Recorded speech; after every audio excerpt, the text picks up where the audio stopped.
દ્વિઘાત સમીકરણ ax² + bx + c = 0 નો ઉકેલ અવયવ અથવા તો પૂર્ણાંકની રીતે શોધવાનો છે. ટૂંકમાં આના અવયવ પાડવા છે. પડી શકશે અવયવ જોવો ડાયરેક્ટ પડશે અવયવ. આપણે જે બહુપદીય જોઈ ગયા કે દ્વિઘાત સમીકરણ એમાં શું કરતા પ્રથમ પદ અંતિમ પદનો ગુણાકાર કરીએ અને પછી એવો કોઈ ફેક્ટર શોધી કાઢીએ કે જેને પ્લસ ઓર માઇનસ કરીને મધ્યમ પદ લાવતા ઔદ્યોગિક કરતા હતા. એવું પોસિબલ છે નથી. ટૂંકમાં અત્યારે આ બહુપદી પૂર્ણાંક નથી. જો આ બહુપદી પૂર્ણાંક હોત તો દ્વિઘાત સમીકરણ પૂર્ણાંક હોત તો સીધા પડી જાય. જો આવા ફોર્મમાં હોત હમણાં a² + 2ab + b² = 0 આના ગયા તો પડી જાય ને. તમને ખબર છે આ કોનું વિસ્તરણ છે? a+b² છે. અથવા તો શું કરીએ આપણે આ કમ્પ્લીટ સ્ક્વેર છે પૂર્ણાંક છે. જો પ્રથમ પદનું વર્ગમૂળ એ છે અંદર. કોઈ પણ બહુપદી અથવા દ્વિઘાત સમીકરણ પૂર્ણાંક ક્યારે કહેવાય? એનો મિડ ટર્મ જે છે મધ્યમ પદ એ 2ab ફોર્મમાં હોવું જોઈએ. 2ab સ્વરૂપમાં. તો એ ક્યાંથી આવ્યો? પ્રથમ પદ. જો મધ્યમ પદનું સૂત્ર શું? +or -2. મધ્યમ પદ = +or -2 * પ્રથમ પદ * લાસ્ટ ટર્મ. આવું ફોર્મ્યુલા શીખ્યા આપણે? એ સ્ટાન્ડર્ડ શીખીએ છીએ આપણે. આવા સ્વરૂપમાં મધ્યમ પદ હોય મિડ ટર્મ તો આપેલી જે બહુપદી છે પૂર્ણાંક કહેવાય, કમ્પ્લીટ સ્ક્વેર કહેવાય. તો અહીં તમે ચેક કરી શકો. જો 2 તો છે જ. પ્રથમ પદનું વર્ગમૂળ a² no square root a છે, b² નો સ્ક્વેર રૂટ b. તો આ જે બહુપદી છે પૂર્ણાંક છે અથવા દ્વિઘાત સમીકરણ પૂર્ણાંક છે. તો એના અવયવ પૂર્ણાંક રીતે પડશે. તમે શીખ્યા છો અવયવ પાડો a² + 2ab + b² = 0. અહીં શું આવશે? a b અને b.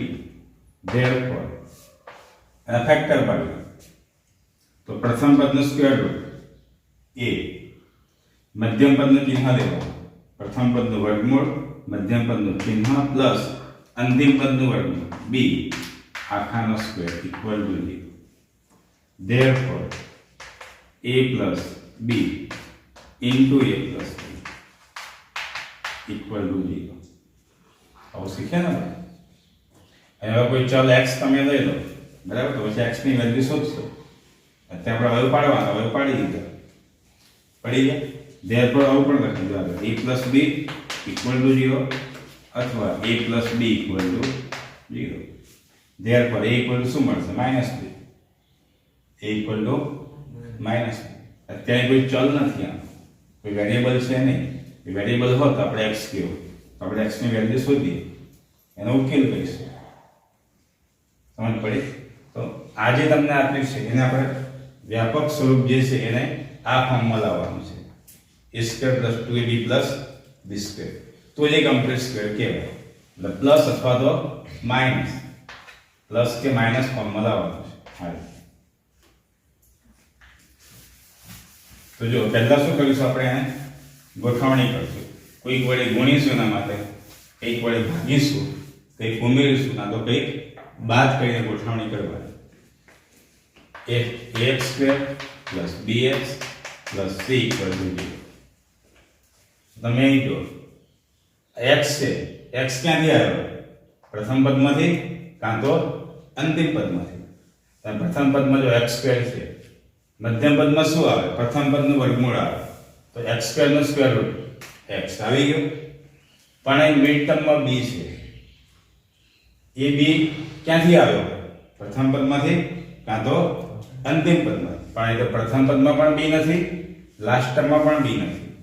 અહીં લાસ્ટ ટર્મ c બતાવે છે, પણ c નો સ્ક્વેર રૂટ c હોવો જોઈએ છે મિડ ટર્મમાં. મધ્યમ પદમાં √c પણ નથી, બરાબર? તો શું કરીએ? બીજું મધ્યમ પદ આપણે જોઈ ગયા +or -2 બરાબર. સૂત્રમાં +or -2 છે.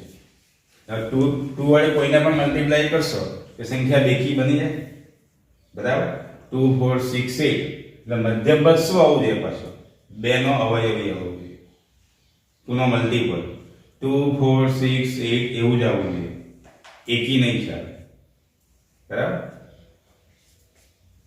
તો જુઓ બીજું, અહીં પ્રથમ પદમાં ફરી પાછું જુઓ, a છે, અહીં શું હોવું જોઈએ? રૂટે આવો જોઈએ ને? છે રૂટે? નથી. તો બંને બાજુ 4a is not equal to 0 વડે ગુણતા આપણે ગોઠવણી કરીએ છીએ. therefore શું થાય? તો 4a વડે બંને બાજુ ગુણો તો બધાને 4a વડે ગુણો. અહીં તો 0 * 4a કરશો તો 0 થઈ જશે રાઈટ સાઈડ, પણ લેફ્ટ સાઈડ બધાને ગુણાશે 4a વડે. તો પહેલા પદને ગુણો 4a વડે, 4a² થશે, a અને a square x² plus 4abx plus 4a into c is equal to 0 into 4a. હવે ચેક કરજો, પ્રથમ પદનું વર્ગમૂળ આવ્યું છે, ચેક કરો. a સ્ક્વેર નું સ્ક્વેર રૂટ a આવી ગયું, x² નું સ્ક્વેર રૂટ x, મધ્યમ પદના સૂત્રમાં 2 આવે છે, અને 4 નું સ્ક્વેર રૂટ 2, 4 નું સ્ક્વેર રૂટ 2 અને સૂત્રના 2, 2 into 2 4. અડધી ગોઠવણી થઈ ગઈ છે. હવે અહીં શું વધ્યું છે? b. તો b ક્યાંથી આવ્યો હશે? લાસ્ટ ટર્મમાંથી આવ્યો છે, અંતિમ પદમાંથી. એનો અર્થ કાનો અંતિમ પદ b હોવું જોઈએ, અંતિમ પદ b² હોવું જોઈએ, કારણ કે અંતિમ પદમાંથી વર્ગમૂળ આવે તો b નો સ્ક્વેર કેટલો? b², કારણ કે અંતિમ પદ b² હોવું જોઈએ. અંતિમ પદ b² લાવવા શું કરીએ આપણે? બંને બાજુ b² કરી દઈએ, અથવા b² ઉમેરતા b² બાદ કરતા એવું પણ નથી, બંને બાજુ b² ઉમેરતા તો શું થઈ ગયું? therefore 4a² x² plus 4abx plus b² plus 4ac plus 0 plus b². બંને બાજુ મેં b² ઉમેરી દીધા. therefore હવે તમે જો આટલું જે ટર્મ છે પૂર્ણાંક બની ગયું. તમે જો પૂર્ણાંક બની ગયું.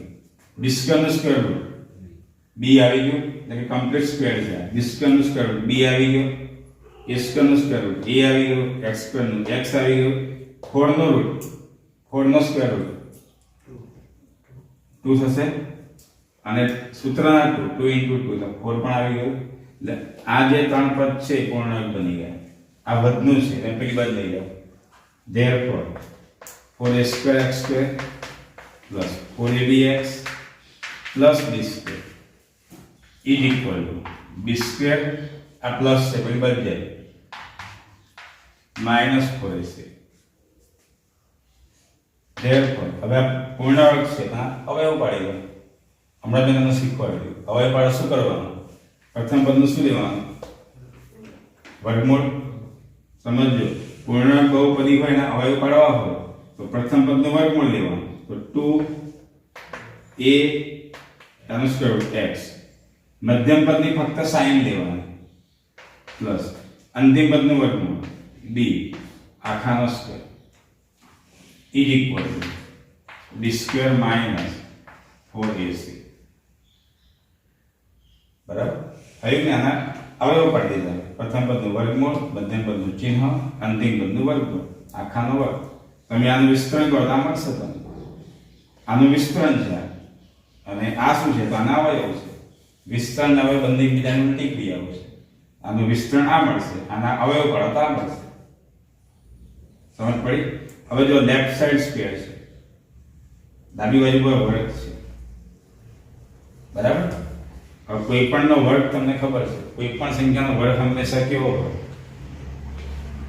કોઈ પણ સંખ્યા તમે લઈ લો r માં, એનો સ્ક્વેર તમે કરશો તો શું મળે? એ કેવી મળશે? એનો સ્ક્વેર 0 કે ધન જ હોય ને. ક્યારેય કોઈનો સ્ક્વેર નેગેટિવ હોય? જેમ કે જો -3 નો સ્ક્વેર કરો +9, 3 નો સ્ક્વેર કરો 9, 0 નો સ્ક્વેર કરો 0. કોઈ પણ સંખ્યા નેગેટિવ હોય, પોઝિટિવ હોય કે 0 હોય, પણ એનો સ્ક્વેર કરશો તો હંમેશા પ્લસ અથવા 0 જ મળે.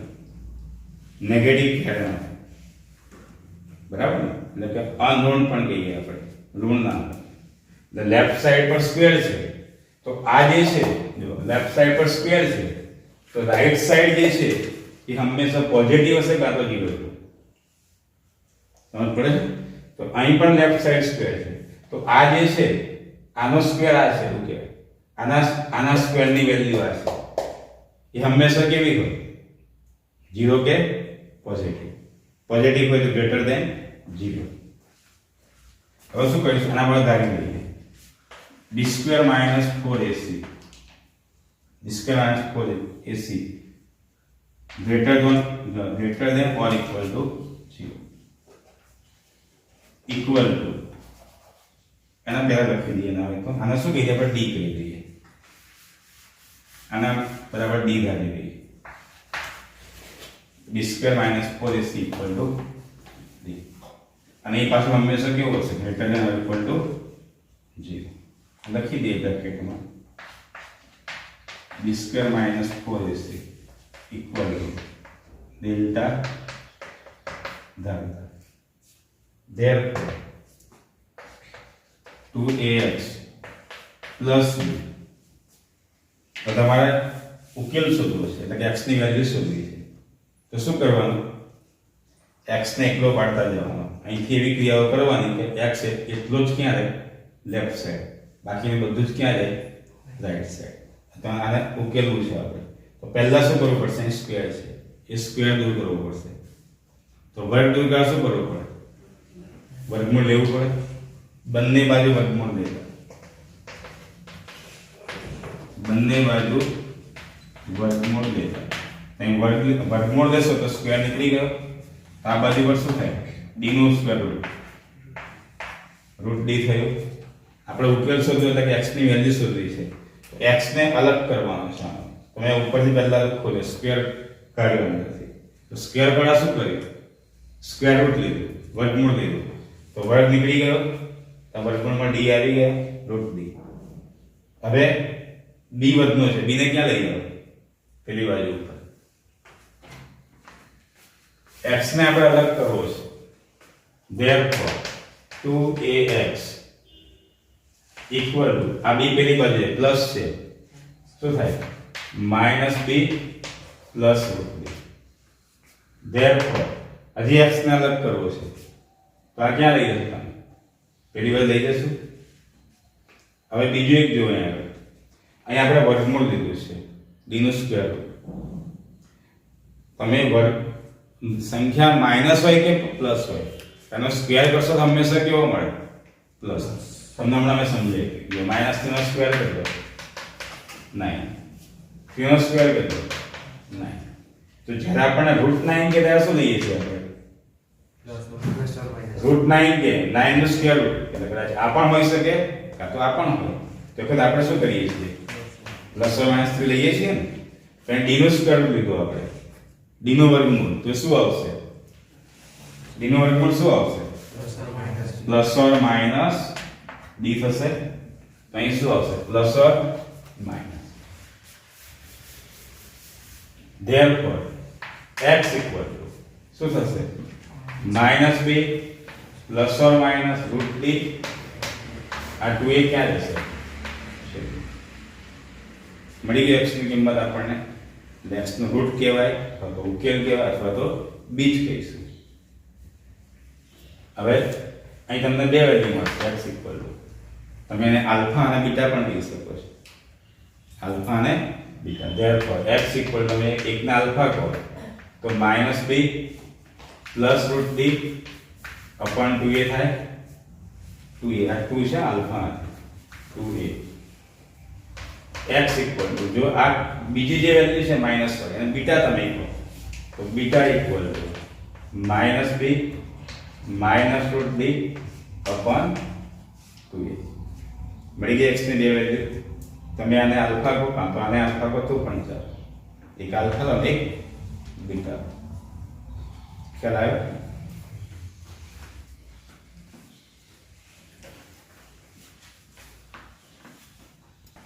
આને એક્ઝામ્પલની જેમ જ લેવાનો છે. કોઈક વખતે બોર્ડમાં એક્ઝામ્પલની જગ્યાએ આ પણ પૂછાઈ શકે છે.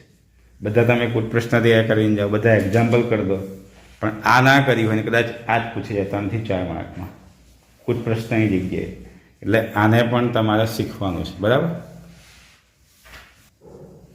જો દ્વિઘાત સમીકરણ જો ઉકેલ શોધવાની આ રીત છે એ શ્રીધર આચાર્ય નામના ગણિતશાસ્ત્રીએ શોધેલી. આપણે વાત થઈ ગઈ છે. આ સૂત્ર કોણે શોધેલું? શ્રીધર આચાર્ય. એટલે આને શ્રીધર આચાર્યની રીત પણ કહે છે. લખી રાખજો, શ્રીધર આચાર્ય.